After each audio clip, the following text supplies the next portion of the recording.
Bienvenue dans Ma vie de sorcière, le podcast où on ne fait pas semblant. Pas de développement personnel à la mode, pas de spiritualité pour se donner bonne conscience. Ici, on veut du vrai, du profond et du transformateur. Je suis Christelle Célis, thérapeute holistique et tu es au bon endroit si tu veux t'incarner pleinement, libre, honorer ta puissance et te reconnecter à l'énergie du vivant. Sans dogme et sans cadre rigide, je t'invite à explorer tes schémas, tes ombres, à comprendre ce qui se joue en toi, à comprendre les énergies qui t'entourent et à révéler ta propre vérité et ton unicité. Installe-toi, l'épisode commence maintenant. Bonjour à tous, je suis Christelle Célis de Ma vie de sorcière et je suis très heureuse de te retrouver aujourd'hui pour te partager les différentes fois où j'ai moi-même suivi une thérapie, où j'ai moi-même suivi des formations pour pouvoir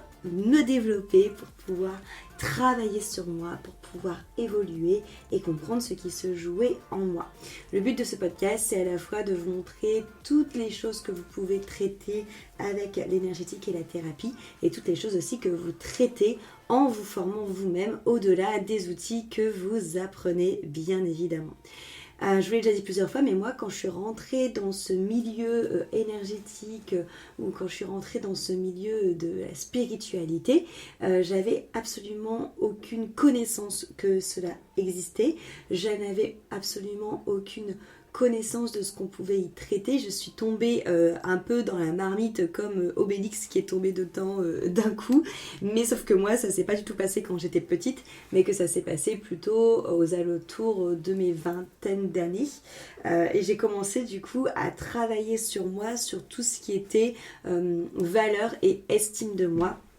notamment dans la relation amoureuse, parce que j'étais, quand j'ai commencé à faire ma première thérapie, sous l'emprise d'une relation amoureuse qui était très toxique, et l'idée c'était, comme je vous l'ai dit plusieurs fois, à la base, quand je me suis inscrite, pour moi, c'était de travailler sur moi pour être une meilleure personne pour l'autre, sauf que à force de faire des soins énergétiques, à force d'échanger, forcément c'est toujours pareil, en énergétique on va toujours voir la source, la graine de ce qui crée ces différents schémas de pensée là. On ne s'arrête pas entre guillemets aux conséquences, mais on va vraiment aller chercher la racine de ce qui se joue en nous et de ce qui fait fleurir tout ça. Comme c'est une métaphore que j'ai trouvée là, il y a quelques semaines et même quelques jours plutôt, qui fonctionne assez bien, c'est que en énergétique, en thérapie, en fait on ne se contente pas de passer la tondeuse et de couper la tête à la mauvaise herbe,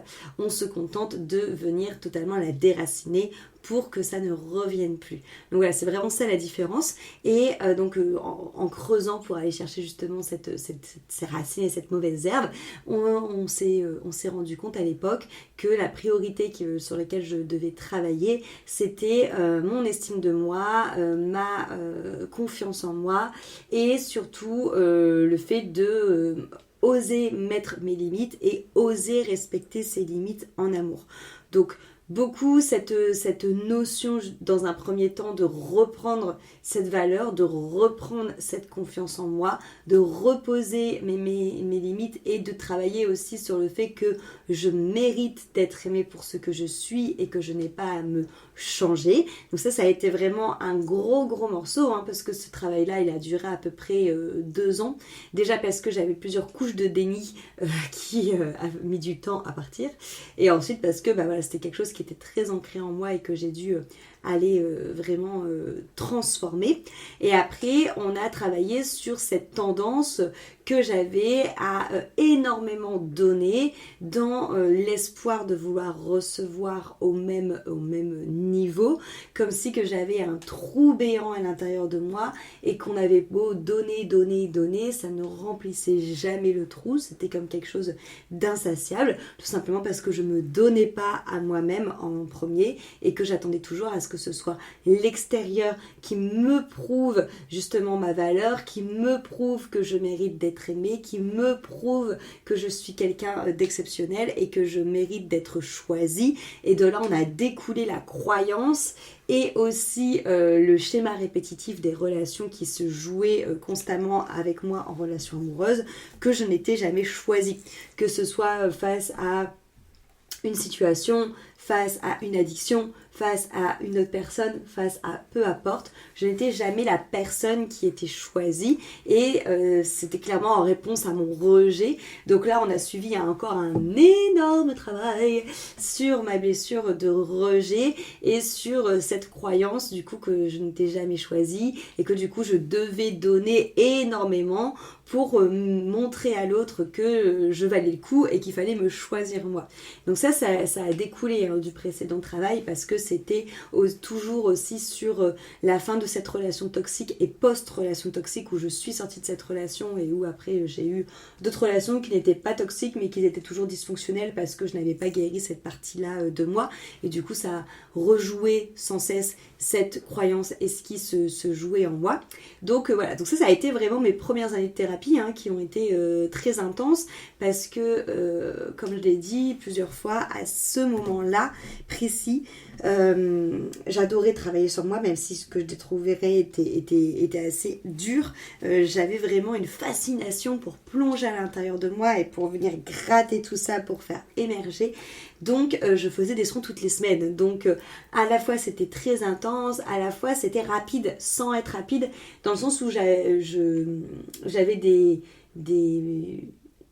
prises de conscience qui étaient assez fulgurantes. Cependant, c'était des prises de conscience qui étaient, j'ai envie de dire, assez douloureuses parce qu'elles étaient très rapides, très intenses et très enchaînées les unes avec les autres. Et surtout qu'encore une fois, j'ai commencé ce travail-là. Ce travail-là, il a commencé du coup, je dirais... Attendez, je réfléchis. Ça a dû être entre mes 21-22 jusqu'à mes... jusqu'à mes 26, je pense. Ouais, ça devait être un truc dans le genre. Et en fait, ça a été 3 ans intenses parce que ça a aussi été 3 ans où je déconstruisais absolument tout. Où je déconstruisais absolument tout et où j'avais vraiment cette impression que ma personnalité, qui je suis en fait, était totalement défaillante parce qu'elle était construite que sur mes blessures. Et ça a été très dur pour moi, c'est à ce moment-là où j'ai eu aussi une sorte de dépression spirituelle, où je comprenais pas l'intérêt, enfin si, je comprenais l'intérêt parce que fondamentalement j'adorais faire ça, mais quand je n'étais pas dans les soins et post-soins après toute cette révélation, je comprenais pas l'intérêt de faire ça parce que j'avais juste l'impression que c'était en train de chambouler tout ce que j'avais construit, toutes mes certitudes, toutes mes fondations, pour aller vers je ne sais quoi d'autre. Enfin, c'était vraiment très challengeant pour moi et très très très perturbant. Mais cependant, j'adorais ça. Donc, il y avait une sorte de dissonance qui se créait. Et c'est à partir dans ce même timing finalement que j'ai commencé à me former. Alors au début mes premières formations ont été principalement pour développer mon intuition, pour développer ma clairvoyance, pour développer mes ressentis, parce que mes premières formations ont été le Reiki, la médiumnité avec les cristaux et le chamanisme. Donc ça a été mes 3 premières formations, mais ça a été notamment pour le chamanisme toute l'ouverture pour moi de communiquer avec des énergies, les énergies de la nature, les énergies des animaux et aussi des énergies des dieux. Avec le Reiki, ça a été toute cette première expérience de ressentir une énergie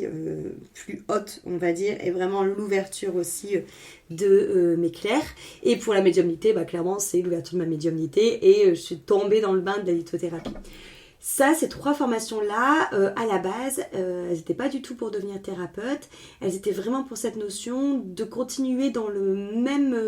parallèle que ce que j'étais en train de travailler sur moi. C'est-à-dire que ces 3 formations-là, elles m'ont fondamentalement reconnecté à mes intuitions, reconnecté à mes ressentis, reconnecté à mes tripes, reconnecté justement à ce qui vibrait joie pour moi, à ce qui vibrait au contraire ça pue, c'est malsain. Et ça m'a vraiment permis dans ce travail de reconnexion à moi, de reconnexion à mes ressentis, à ce qui était bon pour moi, à mes limites et de savoir les exprimer, de pouvoir réécouter en fait tout ça, de pouvoir réécouter ce qui se jouait à l'intérieur de moi et de pouvoir du coup être aussi plus à l'écoute de mes, tout simplement de mes intuitions. Et c'est aussi pendant toute cette période-là où j'ai beaucoup parlé avec mes guides, où j'ai beaucoup parlé avec mes anges, où j'étais vraiment connectée H24 avec eux, et c'est notamment eux qui m'ont sorti, allez, on va dire, c'est compliqué pour moi la temporalité, de vous donner vraiment des dates, mais je pense que c'est eux qui m'ont, oui, un an après, donc autour de mes 24 ans, qui m'ont vraiment permis de sortir de cette relation. Alors la personne était après toujours dans mon périmètre, la personne de la relation toxique, mais on n'était plus du tout en couple, mais il avait encore une énorme emprise sur moi, donc après j'ai dû gérer ça, mais en tout cas c'est mes guides qui m'ont vraiment permis de mener les actions pour me sortir déjà de la relation de couple avec lui, et ce qui n'était pas une mince affaire. Et donc ça a été vraiment le pas en dehors de cette relation, le pas qui m'a permis en fait d'ouvrir les yeux et de me choisir et de me dire mais putain, mais en fait il me prend vraiment pour une serpillère quoi, et il s'essuie littéralement ses godasses pleines de merde sur moi et stop en fait, enfin il me prend vraiment pour quelqu'un qui est con en fait, qui réfléchit pas, donc réveille-toi meuf. Et ça c'est vraiment mes guides qui m'ont fait rendre compte. Donc c'est pour ça que ces formations elles ont vraiment été en parallèle de ma thérapie sur moi un très bon moyen, parce qu'on va dire que la thérapie, comme je vous ai dit, était en train de décrasser, d'ouvrir les trous pour aller chercher les racines et les désherber, mais j'avais pas les clés en fait pour ensuite pouvoir pour pouvoir réajuster tout ça et pour pas retomber dans quelque chose. Et les formations que j'ai fait à côté m'ont donné les clés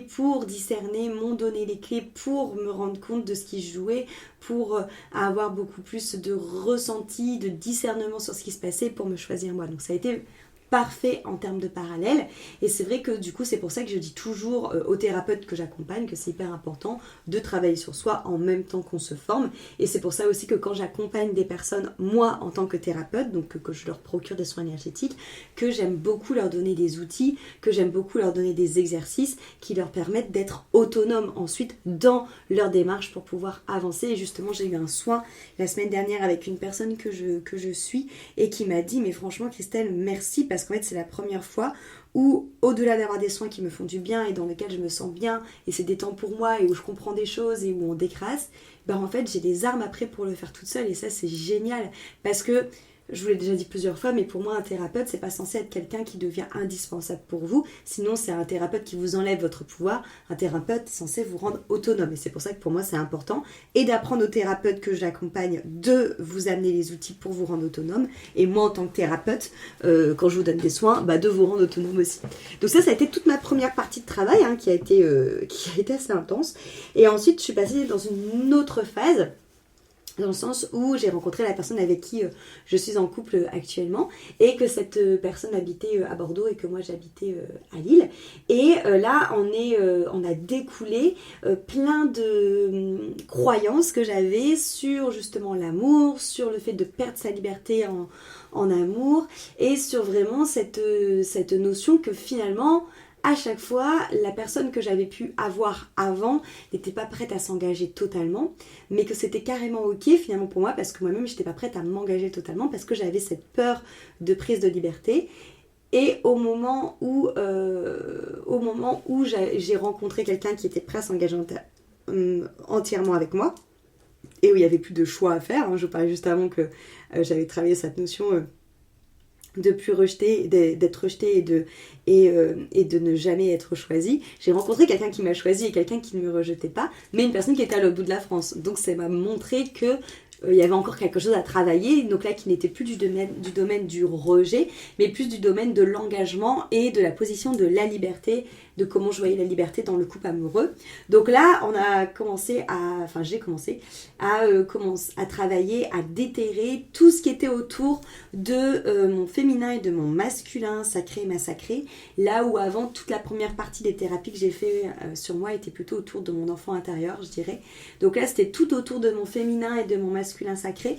Et ça a été aussi un travail beaucoup sur mes croyances, beaucoup sur ma position de mon féminin dans le couple, le fait que de base j'ai une énergie qui était très yang, donc de laisser aussi le yin prendre plus sa place, d'être plus dans cette notion d'écouter les énergies qui arrivent à moi, de me laisser porter, d'écouter beaucoup cette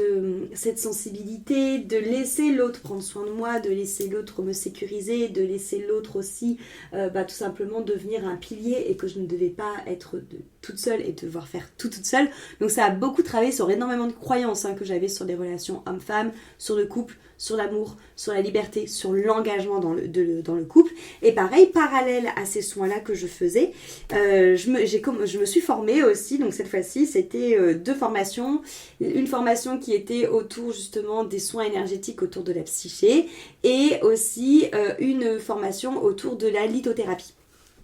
avec les chakras. Et les soins sur les chakras, voilà, avec les pierres. Donc du coup, j'ai commencé en parallèle à faire ces 2 formations-là. Même principe qui n'était absolument pas dans le but de devenir thérapeute, mais qui était clairement dans le but de travailler sur toutes les parts de ma psyché. Et notamment, je me souviens que en parallèle, donc je travaillais toutes mes croyances, comme je vous l'ai dit, autour du couple et de sa place dans le couple et de l'engagement, tout ça. Et quand je me suis formée aux soins du féminin, j'avais justement connecté une ancienne vie antérieure où c'était moi, alors je sais plus ce que j'étais, mais en tout cas j'étais chez les Aztèques, et en fait cette part du féminin sacré en moi qui était du coup une femme qui était reliée au dieu, au temple aztèque, qui était vraiment un peu comme une prêtresse aztèque, avait été totalement mutilée à l'intérieur et notamment sexuellement mutilée par des hommes guerriers qui avaient envahi la tribu dans laquelle j'étais. Et ça avait été, alors pas que, mais la source d'une mémoire de souffrance, en tout cas du féminin envers le masculin, et énormément de haine envers cette énergie. Et c'est pour ça que du coup j'avais basculé dans mon féminin, on va dire, beaucoup plus massacré, beaucoup plus yang, et que j'avais laissé mon guerrier intérieur, donc mon masculin, prendre toute la place, pour pouvoir justement être le coq, et le coq le plus fort du couple face au masculin. Bref, donc ça a été aussi, encore une fois, un réel ajustement entre la formation et les thérapies que j'ai suivies. Ça me permet aussi, encore une fois, de pouvoir procurer aux thérapeutes que j'accompagne toute cette dimension de « ok, je vous accompagne, mais vous allez aussi avoir énormément de soins ». Je rappelle que quand ils sont venus faire les soins, les thérapeutes que je forme en présentiel, ils ont eu plus de 8 soins, plus après des constels sur eux, donc notamment toutes ces choses-là ont émergé. Et en fait, c'est pour moi essentiel quand on apprend quelque chose dans la théorie, de pouvoir aussi l'expérimenter sur soi et surtout de pouvoir décrasser et d'enlever toutes ces peurs qu'on a sur soi. Déjà parce que ça fait du bien, ça permet de se comprendre, et aussi parce que ça évite de projeter tous nos croyances et tous nos schémas sur les personnes qui viendront nous consulter. Et tout comme pour les personnes qui viennent me voir, ça me permet aussi justement d'avoir beaucoup plus de clairvoyance sur ce qui se joue en eux, de voir en fait plus simplement où est-ce que les ficelles sont tirées, parce que tout simplement, au-delà de m'être formée, j'ai aussi énormément travaillé sur moi, et ça c'est important parce qu'il faut savoir qu'il n'y a pas beaucoup de thérapeutes qui travaillent sur eux. Il y a beaucoup de personnes qui tombent dans l'énergétique, qui trouvent ça génial parce qu'ils ont fait genre 2 soins énergétiques, une constelle ou une session d'hypnose et puis voilà, et qui décident de se former sans forcément aller travailler sur eux. Et comme je vous l'ai dit, très peu de formations vous proposent de travailler sur vous en même temps de vous former. Donc toutes ces personnes qui font juste 3 soins et qui se disent c'est génial, allez je me forme, et qui deviennent thérapeutes sont dangereux parce qu'ils n'ont pas fini de de travailler leur propre trauma, et donc ça peut être dangereux parce que encore une fois il peut avoir des projections, et en plus d'où le fait qu'ils n'ont pas du tout potentiellement travailler sur eux, c'est qu'encore une fois, que c'est pas parce que vous vous formez que vous travaillez sur vous. Donc c'est important de, quand vous faites des soins énergétiques, d'avoir justement un thérapeute qui a travaillé sur lui pour vous. Et c'est aussi important quand on veut devenir thérapeute de travailler sur vous. Donc ça c'est vraiment des points qui sont importants à mettre en lumière.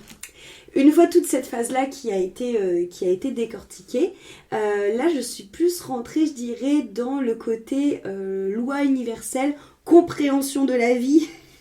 compréhension des énergies, quelque chose de beaucoup plus général et de beaucoup plus, je dirais, relié à la spiritualité. C'est à ce moment-là où notamment j'ai fait des retraites, où je suis partie au Maroc pour faire des retraites, où je me suis formée en yoga, où j'ai eu des enseignements qui étaient plus autour de la spiritualité hindouiste, de la spiritualité bouddhiste, où j'ai vraiment plus connecté aux énergies, on va dire, religieuses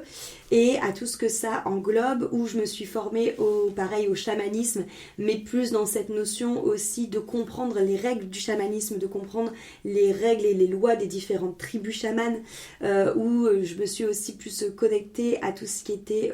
maître ascensionné, à tout ce qui était énergie, à leur histoire et aux énergies qui leur étaient propres pour pouvoir travailler avec eux. Ça m'a pris énormément de temps et c'est encore le cas aujourd'hui parce qu'en fait, c'est des lois qui sont universelles, c'est des lois du vivant, c'est des lois qui nous dépassent et donc c'est tellement aussi des choses qu'on ne peut pas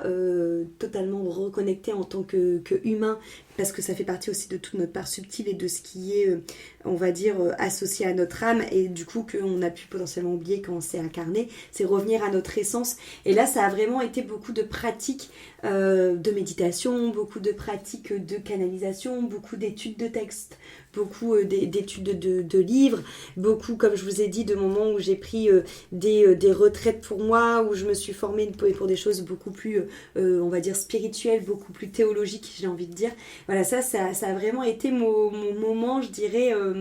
vraiment plus de recueillement, vraiment plus de connexion à quelque chose de plus grand, de connexion aussi à l'essence, au tout, via notamment la Kundalini, via les cérémonies cacao, via voilà, toutes ces choses-là, via énormément de sonothérapie, de voyages au son, au tambour. Voilà, ça a vraiment été, j'ai envie de dire, un peu mon moment de l'ermite, un peu, tu vois, où je me suis vraiment reconcentrée finalement sur les énergies, sur les cycles, sur les saisons, enfin voilà, vraiment sur, j'ai envie de dire finalement la base de tout ce qui est énergétique, de tout ce qui est spiritualité, de tout ce qui est connaissance du vivant en règle générale. Et ça m'a un peu stoppé, on va dire, mon travail sur moi, parce que j'étais plus dans un travail sur moi de reconnecter à plus grand à ce moment-là. Et c'était beaucoup à travers des soins, toujours parce que je me suis jamais arrêtée de faire des soins sur moi, je veux dire, j'ai jamais arrêté de travailler sur moi et du coup à ce moment-là les soins que je recevais étaient beaucoup des soins de reconnexion avec mes familles d'âme, avec l'univers, avec des codes, j'ai eu beaucoup d'encodage, beaucoup de transmission, beaucoup de choses qui me revenaient, des savoirs, des langages, des perceptions, des sens qui se développaient énormément chez moi. Et ça a été surtout le moment où j'ai beaucoup étudié, donc où j'ai beaucoup, je me suis beaucoup formée et où j'ai beaucoup été dans le côté magicien, je dirais, de la magie, à étudier, à faire des recherches, à venir prendre des textes, à les comparer, à sortir moi-même ma propre vérité, à noter toutes les vérités pour trouver celle sur le moment qui était la plus juste pour moi, voilà, où j'ai beaucoup expérimenté. Et ensuite, comme ça y est, on est arrivé au moment du Covid, juste après ça, donc tout a fermé, donc c'est là où je me suis lancée aussi pleinement dans mon activité de thérapeute. Là, je donnais déjà des soins avant le coco. Mais c'était pas mon activité principale. Mon activité principale à ce moment-là était encore coach sportif et professeur de yoga. Et au moment du Covid, je donnais encore quelques cours de yoga, mais j'ai totalement basculé dans le côté thérapeute. Et là, du coup, à basculer une autre phase de mon travail sur moi qui était autour de la posture, autour du fait de oser porter sa voix, autour du fait de se faire entendre, autour du fait d'incarner son leadership, autour du fait de travailler sur la notion du mérite, sur la notion de il faut travailler beaucoup pour recevoir beaucoup, et sur la notion de l'argent, que le travail que je faisais n'était pas reconnu par l'État, que la plupart des personnes quand tu dis que t'es thérapeute te disent « Ah mais c'est un don, tu ne devrais pas te faire payer ». C'est pas un don frère, tout le monde peut le faire. Moi j'ai travaillé comme une acharnée pour pouvoir... comme une acharnée, la meuf est marseillaise. J'ai travaillé énormément sur moi pour reconnecter à tout ça, même si de base c'était pas dans ce but-là. Non, en fait, j'ai travaillé sur le fait de recevoir autant que je donne, donc non, ce n'est pas pour avoir un don et faire ça gratuitement. Mais ça m'a quand même demandé beaucoup de travail là-dessus, beaucoup de travail sur le rapport à l'argent, comme quoi dans notre société, en France, lorsque tu gagnes de l'argent, c'était mal vu, c'est parce que t'es un méchant, que l'argent c'est pour les gens qui sont soif de pouvoir, que l'argent c'est sale, bref, il y a beaucoup de croyances comme ça en France, qui fait que, au-delà de ce qu'on peut avoir dans l'éducation personnelle, il y a tout un égrégore à se défaire, et ça, ce travail là, il m'a pris longtemps. Il m'a pris longtemps. Et je dirais que du coup, toute cette période-là, je suis rentrée dans cette phase où j'ai beaucoup plus suivi des accompagnements pour mon entreprise. Mais faut pas oublier, je vous l'ai dit plein de fois dans plusieurs podcasts, que l'entrepreneuriat, c'est un terrain de jeu pour travailler sur soi, formidable, parce que comme je vous l'ai dit, ça vient remonter plein de choses sur la légitimité, sur la confiance en soi, sur le fait de penser qu'on doit mériter, donc de donner beaucoup pour pouvoir recevoir un penny, sur le fait de prendre sa place et d'oser être vu, d'oser être entendu, sur le rapport à l'échec, mais sur le rapport à la réussite aussi, parce qu'on parle beaucoup de la peur de l'échec, mais on parle très peu de la peur de réussir, et pour moi, dans mon cas, elle était beaucoup plus paralysante que la peur de me tromper, que la peur de l'erreur, parce que la peur de réussir, ça veut dire qu'il va falloir entre guillemets, assumer cette réussite, donc c'est-à-dire assumer le fait qu'on est entendu, assumer le fait qu'on est vu, assumer le fait qu'on prend sa place, assumer le regard des autres qui vont peut-être jalouser, qui vont peut-être piapiater derrière, qui vont peut-être t'envoyer de la merde derrière, assumer le fait qu'on montre vraiment tout ce qu'on a, tout son trésor intérieur et qu'on va vraiment rayonner, et assumer aussi ce que ça va engendrer. Donc ça demande beaucoup de choses, donc il y a eu tout ce travail-là, tout ce travail comme je disais sur l'argent, ça m'a pris énormément de temps, c'est à la fois des choses que j'ai travaillées du coup en étant accompagnée pour mon entreprise, mais aussi individuellement en continuant à travailler sur moi avec d'autres thérapeutes. Et ça, ouais, ça m'a pris énormément de temps, et je dirais que ça continue à courir, mais c'est comme si que c'est sous des différentes sphères à chaque fois. Tu vois, au début, on est vraiment sur des choses qui sont très terre à terre, de type syndrome de l'imposteur, confiance en soi, prendre sa place. Ensuite, on monte un petit peu plus dans cette notion justement de oser accepter la réussite, oser être vu, oser être entendu, prendre sa place, rayonner. Ensuite, on monte encore un tout petit peu plus haut dans cette notion de oser entendre, faire sa voix en tant que leader, ce qui est encore différent, tu vois, qui est encore un level au-dessus. Et ensuite, on va monter encore un petit peu plus haut sur cette notion d'accepter que finalement, on a travaillé tout ça avant, mais pour finalement se rendre compte que c'est pas nous qui faisons, mais que c'est l'univers qui passe à travers nous. Donc, travail de la foi, travail justement de l'acceptation, travail justement de je laisse passer tout ça à l'intérieur de moi, et je me défais de ma peur de manquer, je me défais de ma rationalité, et je suis juste un canal. Et en fait, c'est encore une notion où on déconstruit tout. Et en fait, l'entrepreneuriat, ça va vraiment travailler sur ta structure, et c'est pour ça que c'est important à la fois d'être accompagné sur le côté, je vais dire très terre à terre, de comment est-ce que je construis mes offres, comment est-ce que je fixe des tarifs, comment est-ce que je fais pour me faire connaître, comment est-ce que je communique, comment est-ce que je peux avoir des offres qui sont vraiment alignées avec qui je suis profondément. Mais pour savoir tout ça, il faut travailler sur soi à côté. Du coup, parce que tu peux pas avoir des offres qui sont alignées profondément avec toi si tu sais pas où tu en es, si tu sais pas ce que tu veux et tu sais pas quelle version de toi tu veux être. Donc c'est pour ça que c'est important d'avoir les deux. Et c'est pour ça aussi que moi, quand j'accompagne des thérapeutes, c'est vraiment hyper important de les accompagner jusqu'au bout dans cette création d'entreprise, mais dans une création d'entreprise qui en effet marche, on va dire, rationnellement parlant dans la matière, avec tout ce que tous les codes, on va dire, de matière et de marketing entre guillemets, même si ça j'y reviens, mais j'en parlerai plus tard. et en même temps avoir aussi tout ce déroulé d'accompagnement que je peux proposer lorsque je forme des thérapeutes personnels en plus des outils pour vraiment créer, pour qu'ils puissent créer vraiment une offre, pour qu'ils puissent vraiment créer quelque chose qui marche, mais qui surtout est aligné avec eux, qui fonctionne et qui va vibrer. Parce que t'auras beau créer le truc le plus alléchant possible, s'il vibre pas avec toi, t'arriveras pas à en faire quelque chose, tu vois. Et surtout, les gens vont sentir qu'il y a une dissonance, ils vont pas venir te voir. Donc c'est important, ça. C'est vraiment important de venir travailler sur ces deux points-là. Et encore une fois, il y a très peu de formations qui proposent ça. Hein. Généralement, c'est des choses qui sont décorrélées. C'est que les personnes qui vont vous former en énergétique vont vous apprendre le côté énergétique et vont absolument pas vous apprendre le côté rationnel de comment est-ce qu'on met tout ça dans la matière. Et les personnes qui vont vous apprendre le côté rationnel de comment est-ce qu'on met tout ça dans la matière, souvent sont des personnes qui sont purement issues du marketing et qui du coup n'ont pas du tout toute cette notion de cœur, n'ont pas du tout toute cette notion de connexion à l'intuition et de connexion aux alignements et que ça dépasse totalement et que du coup ça crée une dissonance. Et c'est vrai que moi dans les thérapeutes que j'accompagne, ça n'arrive pas parce que les deux sont dans la même formation et que du coup il y a zéro dissonance qui se fait parce qu'on travaille d'abord sur toi pour que tu sois à l'aise avec tout ça, pour ensuite que tu puisses te connaître, pour créer des choses qui vont marcher on va dire dans le côté matière mais qui surtout seront alignées à toi et donc du coup c'est sûr que ça va fonctionner parce que ça va vibrer. Et donc ça c'est vraiment la grosse phase et dans lequel je dirais que je suis encore parce que je continue d'évoluer. Là en ce moment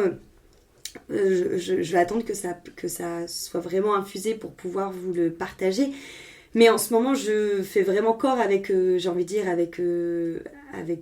divin, avec l'univers et je me laisse totalement guider par rapport à ça et c'est encore j'ai envie de dire, une nouvelle marche d'escalier, un nouveau level que je n'avais pas encore pris conscience jusqu'à présent, qui est encore autre que ce que j'ai pu vous partager là. Et encore une fois, j'en dirai pas plus parce que je vais vous partager ça plus tard quand j'aurai vraiment fini de traverser tout ça. Mais tout ça pour vous dire en fait que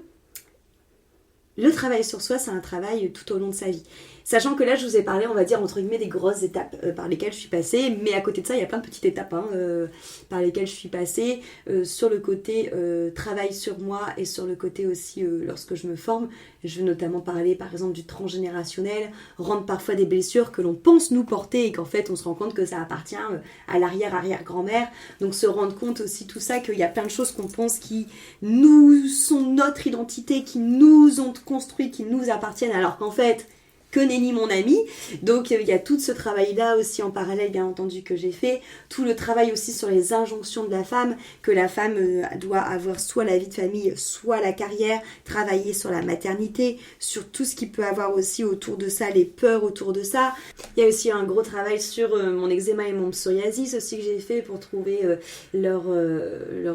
origine. Tout le travail aussi du côté sacrificiel, la peur du conflit, le fait que tu as le droit de ne pas être d'accord avec l'autre et ça veut pas dire qu'il ne t'aime plus ou que tu ne l'aimes pas. Voilà, travailler aussi sur tout ce qui va être en lien avec le fait de toujours penser que je ne suis pas assez parce que finalement c'est une croyance que j'ai dû travailler ça à plusieurs échelles. J'ai commencé à le travailler sur le point de vue amoureux mais c'est quelque chose que j'ai aussi pu constater dans mes relations amicales et dans mon travail. Donc il y a aussi eu ce travail là. Bref, il y a après plein de petits trucs forcément qui pop-up et qui sont là et qui ont vraiment comment je vais dire de l'importance et qui ont vraiment justement qui vont vraiment être dans la balance quand il s'agit de s'auto-saboter et donc du coup c'est important aussi de les prendre en compte mais tout ça pour vous dire que le travail thérapeutique que ce soit pour soi d'un point de vue personnel ou que ce soit à prendre en compte quand on se forme pour devenir thérapeute c'est primordial parce que ça met tellement de lumière sur qui on est. Ça met tellement de lumière sur où est-ce qu'on veut aller, ça met tellement de lumière sur tout ce qu'on entreprend dans notre vie, que ce soit des schémas, sur toutes les choses, sur nos comportements, sur nos relations, sur comment nos relations se forment, sur les choix, sur ce qu'on accepte au travail, sur ce qu'on n'accepte pas, sur ce qui nous met en réaction, sur ce qui nous insurge, sur ce que justement on ne réagit pas parce que peut-être il y a de la peur ou qu'il y a autre chose, sur tout ce qu'on porte qui finalement ne nous appartient pas. Ça, c'est hyper important. C'est hyper important pour vraiment finalement reprendre sa puissance dans sa vie et vraiment être acteur de sa vie et vraiment construire une vie qui nous correspond et pas en réaction. C'est hyper important aussi pour tout simplement savoir réellement qui on est, ce qu'on veut dans notre vie, être aligné et pouvoir finalement après aspirer à quelque chose qui nous ressemble réellement et pas quelque chose qui nous a été dicté par nos études ou par des cases dans lesquelles on veut rentrer ou par ce qu'on attend de nous tout simplement. Et c'est aussi hyper important pour sortir en fait du paradigme de cette société qui est finalement qu'un leurre, qui est finalement qu'une illusion de la réalité pour pouvoir créer son propre paradigme, sa propre réalité, parce que c'est totalement possible d'élever ses fréquences et de contribuer, comme je vous l'ai dit aussi, au collectif en créant une autre réalité, un autre paradigme et petit à petit, finalement changer cette réalité, cette dimension dans laquelle on vit. Et c'est pour ça que ne négligez pas le fait de vous faire accompagner, faites-vous accompagner, n'attendez pas d'avoir une grosse problématique, un gros trauma pour vous faire accompagner, parce que moi, fondamentalement parlant, à part cette relation toxique qui m'a fait commencer ce chemin pour moi, sinon je n'ai jamais eu, on va dire, d'un point de vue de ce qu'on pourrait dire traumatique. Je mets des guillemets quand je dis ça parce qu'encore une fois, il n'y a pas d'échelle de trauma. Vous savez mon point de vue là-dessus, je l'ai déjà dit plein de fois. Mais il y a des personnes, je sais, qui ne font pas de travail sur eux parce qu'ils se disent « Oh, ça va ce que j'ai vécu, il y a pire que moi. J'ai pas vécu de trauma, je suis pas folle, j'ai pas... je vais pas assez mal pour me faire accompagner ou pour mériter que quelqu'un fasse ce chemin avec moi. En fait, on n'a pas besoin d'aller mal pour se faire accompagner parce que peu importe que tu aies vécu des traumas, que tu ailles mal ou pas, tu as forcément des croyances qui aujourd'hui t'impactent, tu as forcément des blessures, tu as forcément des schémas de pensée qui font qu'aujourd'hui ça t'enferme dans quelque chose qui ne te correspond pas, qui ne t'appartient pas et qui t'enferme dans quelque chose. Donc pas besoin d'attendre d'aller mal pour se faire accompagner, pas besoin d'attendre d'être au bout du Rolls pour aller voir un thérapeute. Vraiment, au plus vous prenez ça tôt, au plus ça permet de pouvoir se comprendre, mettre de la lumière et désamorcer. Et pareil pour les personnes qui cherchent à être formées en thérapeute, hyper important de travailler sur soi et sur tous les plans. Et ça, on le néglige tout simplement parce que juste vous former ne suffira pas à travailler sur vous. C'est important d'avoir une formation où vraiment il y a un accompagnement individuel qui vous permet de travailler sur vous en parallèle et surtout un accompagnement, une formation qui vous permet de recevoir énormément de soins, qui vous permet de travailler sur vous. Moi, encore une fois, dans les thérapeutes que j'accompagne là actuellement, c'est une formation de 1 an et demi. C'est pour vous dire le nombre de soins qu'ils ont sur eux et en individuel avec moi parce qu'ils ont un accompagnement en parallèle qui leur est compris dans leur formation et aussi entre eux les nombres de soins qui se font et qui donnent. Donc ils sont entre guillemets décrassés, remis à zéro et ils ont beaucoup de compréhension sur ce qui se joue en eux dès le début jusqu'à la fin de leur formation. Et c'est hyper important aussi de travailler sur vous d'un point de vue, si vous vous formez, on va dire en effet invisible, mais aussi dans ce qui est concret dans la matière pour le bien-être de votre entreprise. Sinon, comme on sait que quand on monte son entreprise, c'est juste le reflet encore de ce qui a à travailler sur vous, vous allez être en PLS et c'est hyper important de ne pas dissocier le côté rationnel et le côté énergétique et d'avoir une formation comme je peux le proposer qui mélange les deux pour vraiment pouvoir créer une offre qui soit alignée avec vous et qui va vibrer parce que c'est vous, c'est votre être. Et voilà, c'est hyper important de garder cette unicité aussi là. Donc voilà ce que j'avais envie de vous partager aujourd'hui. Encore une fois, si vous êtes intéressé à soit recevoir un soin avec moi ou soit tout simplement vous êtes formé, enfin vous formez avec moi pour devenir thérapeute holistique, écrivez-moi, je vous mets mon mail dans la barre d'infos de ce podcast, mais vous pouvez aussi me contacter sur Instagram ou en commentaire directement de cet épisode. Voilà, merci beaucoup pour votre écoute et on se retrouve la semaine prochaine pour un nouvel épisode. Cet épisode t'a plu, pense à lui laisser une jolie note sur ta plateforme d'écoute de ton choix et aussi de le partager aux personnes à qui il pourrait être utile.